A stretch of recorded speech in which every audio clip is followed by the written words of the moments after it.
बड़का बिगता बड़का कथी बिगता चलो देखो लो बिगता बड़का तनी हेलो हेलो बोल दो कथी बिगता रे रहने बता हम के हुनकर जीबे उठा के ले तो भागे हां बड़का सामान लिया बड़ा तू ना बाबू बड़का बना डैडी बड़का बना कदे चोर हो काहे काहे ले ले बड़ी रे ओले ले बा तनी एकरा दे दे खेलो आज बोला दे हम ए बेटा भैया कथी ले लो बताओ नहीं के दे भैया नहीं के दे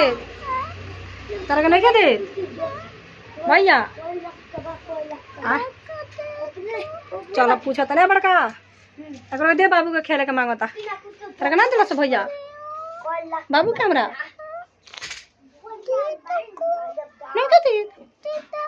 देता तब मुंह बना के कहे बोलते रही बाबू देता